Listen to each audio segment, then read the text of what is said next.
El Departamento de Salud continúa asistir con mga persona na rehiyon tiene caso de filariasis. Según con el coordinator del filaria na DOH9, Dr. City Amilasan, este incluye el 30 mga caso ya identifica na cuantos parte del Zamboanga del Norte y na ciudad de Zamboanga en particular, el Nalabuan District.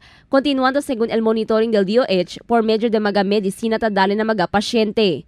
So for filaria cases no na Region 9, actually we still have cases in Zamboanga del Norte and Labuan District no in Zamboanga City. But for Zamboanga Sibuga and Zamboanga del Sur, we are already filaria free. So no masya kita mga cases ali akal mga Takeda Grande el PS, el Suso Ancina. So pati tamen el importante sa no masya case hindi ata toma medicina na diethyl carbamazine and albendazole. So we are left with Norte, Isabela and Zamboanga City. So we hope na sa good MDA coverage sila, tatoma man kita sa yearly no 85% yan reach sila LD aton target 85% man survey kita uli. So hopefully man decrease ya di aton kaso. Actualmente declaraya como un filaria free el Zamboanga Sibugay y Zamboanga del Sur. Según la DOH, semejantes na otra enfermedad, el filariasis ta obtiene por medio de mordedura de namuk.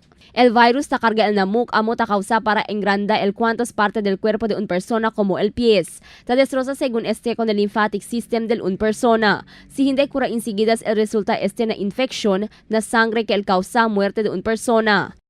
So, el filaria, no, pwede tamen sa kita through a bite of infected mosquito. So, nalamok lang tamen sa Tancari el filaria parasite. So, sa man bite kuntigo el lamok siya ni Tancari el parasite. After mga 5 to 10 years no, itutong mga medisina, amoy akel Takeda Grande dito UPS, dol akel mga elepante. No? Sa pwede kita mira ng mga TV siya ng mga pasyente di aton mga Grande el PS, Grande el Susu, Grande el Mano, dol elepante el di ila size no amo kel tala makita filariasis or layman's term elephantiasis.